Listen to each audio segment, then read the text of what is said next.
The Three Strangers by Thomas Hardy.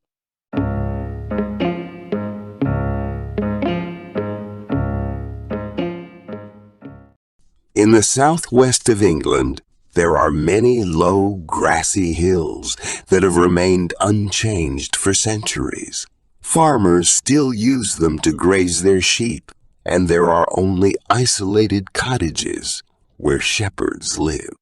Half a century ago, there was a shepherd's cottage on one of these hills. It was located just 3 miles from the market town of Casterbridge, but it was rare for travelers to come through. There were no roads, only 2 footpaths that intersected in front of the cottage. The winters were long and harsh, with heavy snow and rain, making travel difficult. On the night of March 28, 1825, it was very cold and rainy, but inside the cottage, everyone was warm and happy. Shepherd Fennel had invited family and friends to celebrate the arrival of his youngest child. There were 19 people at the party, including married women, single girls, shepherds, and farm workers. The young people were talking about love, while the older friends reminisced about the past. Shepherd Fennel had chosen a good wife. She was a farmer's daughter from a nearby valley, and when she got married, she brought 50 pounds with her to save for their future family. She was careful with money and worried about the cost of the party. She didn't want the men to drink all their alcohol, so she planned for both sitting and dancing. She even told the fiddler to play for only 15 minutes at a time, so that people wouldn't get too hungry and eat all their food. But once the dancing started, nobody wanted it to end. The fiddler kept playing, and the music grew louder as the dancers got more excited and moved faster. Mrs. Fennel couldn't do anything about it, so she sat helplessly in a corner as the minutes turned into an hour. Meanwhile, outside in the heavy rain and darkness, a tall, thin man dressed in all black was climbing up the hill from Casterbridge. He was about 40 years old and wore thick, heavy boots. When he reached the shepherd's cottage, the rain poured down harder than ever. The man left the footpath and approached the door. He listened carefully, but the music had stopped inside, and the man seemed unsure about what to do. He looked around, but there was no one on the footpath behind him, and there were no other houses nearby. Finally, he decided to knock on the door. "Come in," called Shepherd Fennel. Everyone's attention turned to the stranger as he walked into the warm room. He kept his hat on, covering his face. "The rain is heavy, my friends," he said in a rich, deep voice. "May I come in and rest here for a while?" "Of course, stranger," replied the shepherd. "You've chosen a good time because we're having a party tonight. We're celebrating the arrival of a new baby in the family." "I hope you and your lovely wife have many more children, shepherd," the man answered, smiling politely at Mrs. Fennel. He quickly glanced around the room and appeared pleased with what he saw. He took off his hat and shook the water from his shoulders. "Would you like a drink with us, stranger?" asked Fennel. He handed the newcomer a mug of his wife's homemade mead, which the man drank deeply and held out for more. "If you don't mind, I'll sit in the chimney corner to dry my clothes a bit," said the man. He moved closer to the fire and began to feel more at home. "There's only one more thing that I need to make me happy," he added, "and that's a little tobacco." "I'll fill your pipe," said the shepherd kindly. "Can you lend me one?" "You're a smoker, but you don't have a pipe?" said Fennel. I lost it somewhere on the road. The man said. He lit the pipe that Fennel had given him and didn't seem to want to talk anymore. During the conversation, the other guests paid little attention to the stranger. They were discussing what the fiddler should play next when they heard a second knock at the door. The stranger turned his back to the door and pretended to light his pipe. Come in, Called Shepherd Fennel again. A second stranger entered the cottage. This man was very different from the first. He had a more cheerful look about him, with graying hair and a full reddish face. He was wearing a dark gray suit under his long wet coat. I need to rest here for a few minutes, friends, he said. Otherwise I'll be wet to the skin before I reach Casterbridge. Make yourself at home, sir, replied Fennel. But his welcome was not as warm as it had been for the first stranger. The cottage was small. There were not many chairs, and the newcomers brought cold, wet air into the room. The second visitor removed his coat and hat, then sat down heavily at the table, which the dancers had pushed into the corner of the room. He found himself sitting next to the first stranger, who smiled politely at him and passed him the mug of mead. The second man took it, lifted it to his mouth, and drank without stopping, while Mrs. Fennel watched, displeased at the free drinking of her best mead. Eventually, the man in the gray suit put down the mug with a contented sigh. That's wonderful mead, Shepherd, he said. I haven't tasted anything as good as that for many years. I'm glad you like it, sir, replied Shepherd Fennel. It's quite good mead, agreed his wife, a little coolly. We make it from our own honey, of course, and it's quite a lot of work. But we may not make any more. Honey sells well, and we don't need much mead for ourselves. Oh, but you can't stop making this, cried the man in gray. He took the mug again and drank the last drop. I love mead as much as I love going to church on Sundays or giving money to the poor, said the man by the fire, who seemed to enjoy the stranger's little joke. The old mead from those days was made with the best honey and freshest eggs, and though it tasted quite strong, it didn't taste as strong as it really was. Soon enough, the man in the gray suit became very happy and flushed. He made himself comfortable in his chair and kept talking. Well, as I was saying, I'm headed to Casterbridge, he said. You don't live there, then? Asked Shepherd Fennel. Not yet, but I plan to move there soon, replied the man. Starting a business, maybe? Asked the shepherd. No, said his wife. It's easy to see that the gentleman is wealthy and doesn't need to work. I'm not rich, madam, the man in grey replied. I have to work, and I do work. Even if I arrive in Casterbridge by midnight tonight, I must start working at 8 o'clock tomorrow morning. Yes, whether it's hot or cold, rain or snow, I have to do my job tomorrow. Wow, that sounds tough, said the shepherd's wife. Your life seems harder than ours, even though you look rich and comfortable. It's just the work that I have to do, replied the stranger. Now, I must say goodbye and leave you. But before I go, let's have one more drink to your baby's health. Oh, but the mug is empty. Here's some small mead, sir, offered Mrs. Fennel. We call it small, but it's still made from good honey. No, thank you, said the stranger.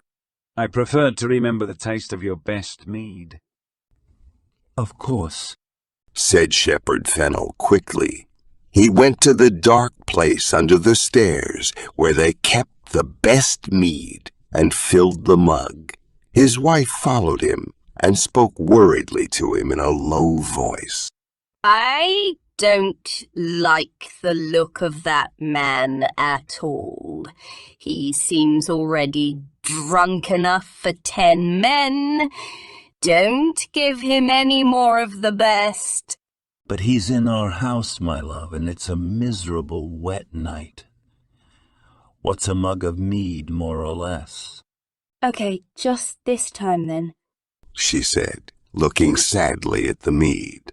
But who is he, and what kind of work does he do? I don't know. I'll ask him again. While the man in the gray suit drank his mead, Fennel asked him again about his work, but the man didn't answer right away. Suddenly, the first stranger spoke from his seat by the fire. Anybody can know what I do? I work with wheels. And anybody can know what I do, said the man in the gray suit, if they're smart enough to figure it out. After a short, quiet moment, the wife of the shepherd asked for a song. The stranger had become even more cheerful and red-faced after drinking his second mug of mead, and he offered to sing first. He sang a song with these words.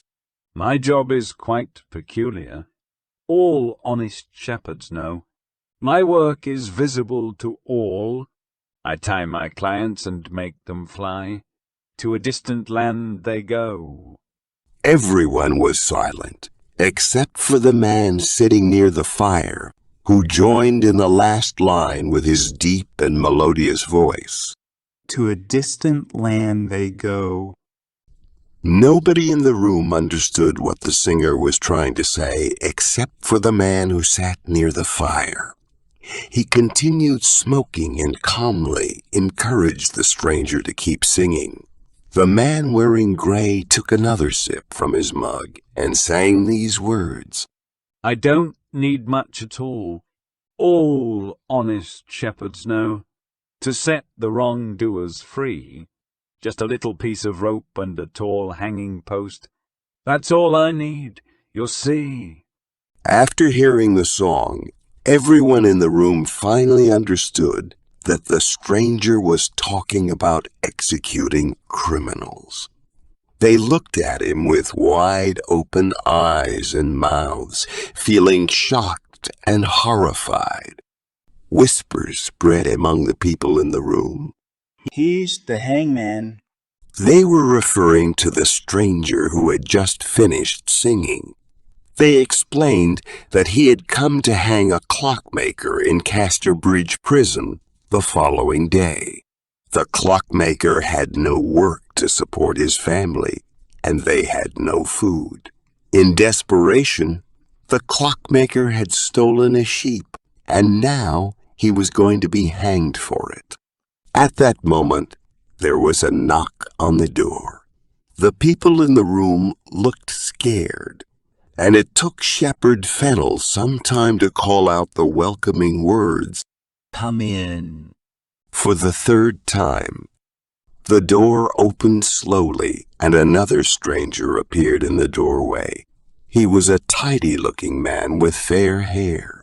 He began to ask for directions, but stopped speaking when he saw the stranger in gray. The stranger started singing again.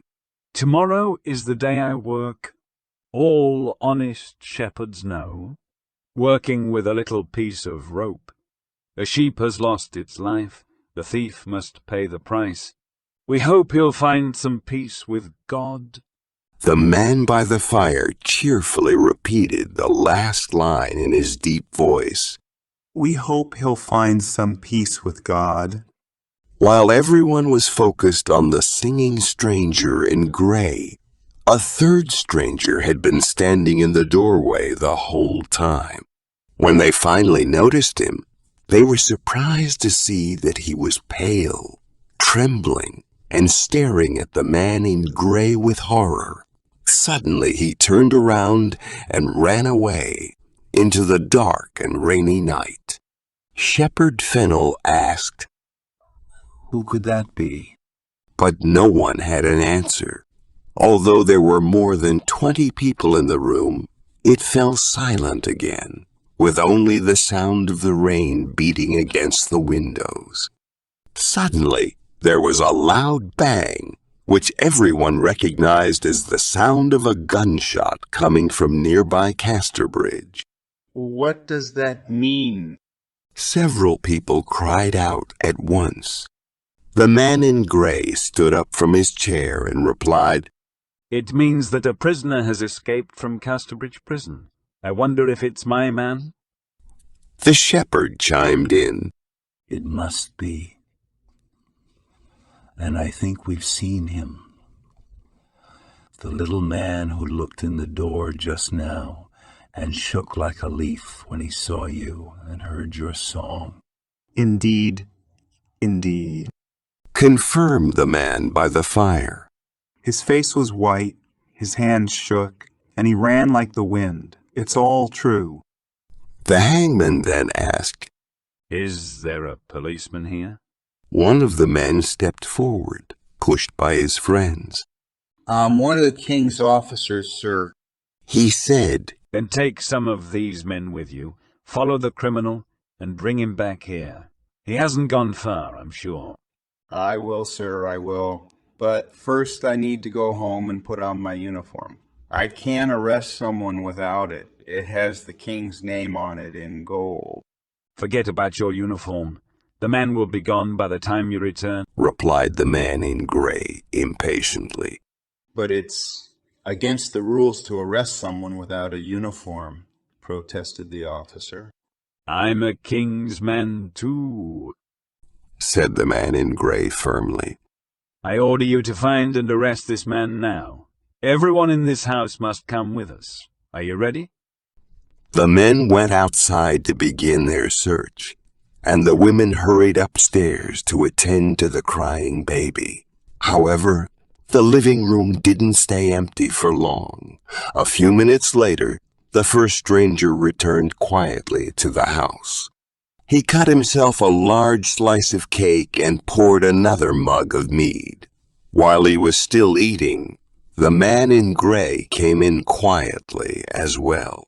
"Oh, it's you," said the hangman, smiling. "I thought you had gone to help look for the prisoner." And I thought you had gone too, replied the other.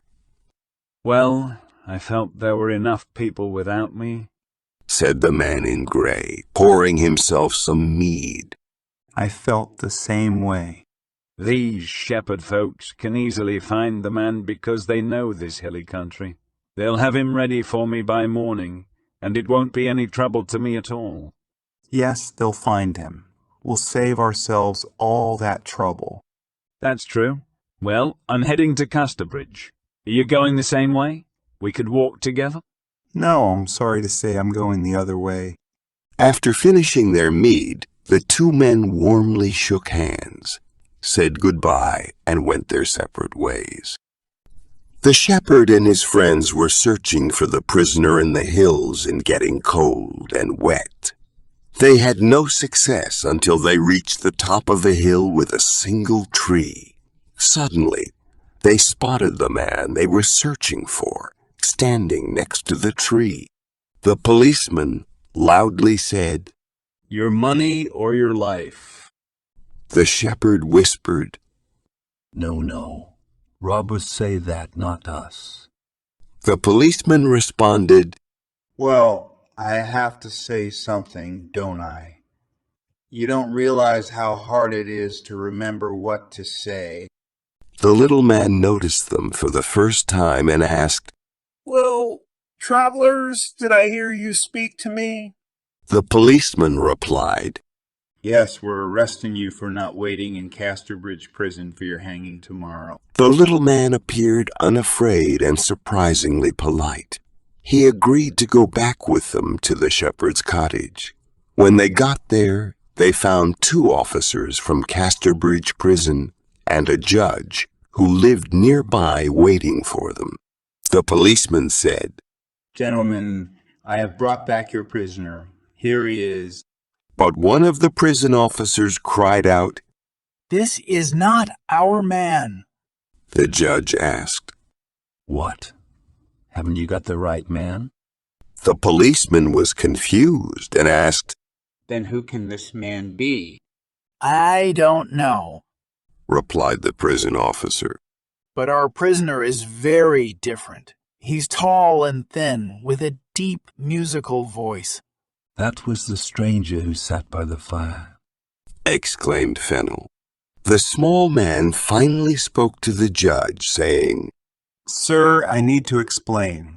I haven't done anything wrong. My only crime is being the brother of the prisoner. Today, I was on my way to visit him in Casterbridge Prison for the last time. When I got lost in the dark, I stopped here to ask for directions, and when I opened the door, I saw my brother sitting by the fire. Next to him was the hangman who had come to take his life. My brother looked at me, and I understood that he meant, "Don't tell them who I am, or I'll die." I was too scared to do anything except turn and run away. And do you know where your brother is now? asked the judge. No, sir. I haven't seen him since I left the cottage. And what does he do for a living? He's a clockmaker, sir. He said he worked with wheels. Said Shepherd Fennel. I suppose he meant the wheels of clocks and watches. Well, we must release this poor man. Said the judge. Clearly, it's his brother who is the wanted man. And so the little man departed from the cottage with a slow, sorrowful step. The following day, search parties were out on the hills once more, trying to find the clever thief. However, the shepherds and farm workers were not very thorough in their search. They did not believe that the man deserved to be hanged just for stealing a sheep, and they admired how cool he had been sitting next to the hangman at the shepherd's party. Consequently, the prisoner was never caught, and the man in gray never showed up for work in Casterbridge or saw the friendly stranger who had sung the hangman's song with him by the shepherd's fire again. The graves of Shepherd Fennel and his wife have long been covered in green grass, and the baby whose health was toasted that night is now an old lady. However, the tale of the three strangers who visited the shepherd's cottage and everything that took place afterwards is a well-known story that is still told in the hills and valleys surrounding Casterbridge.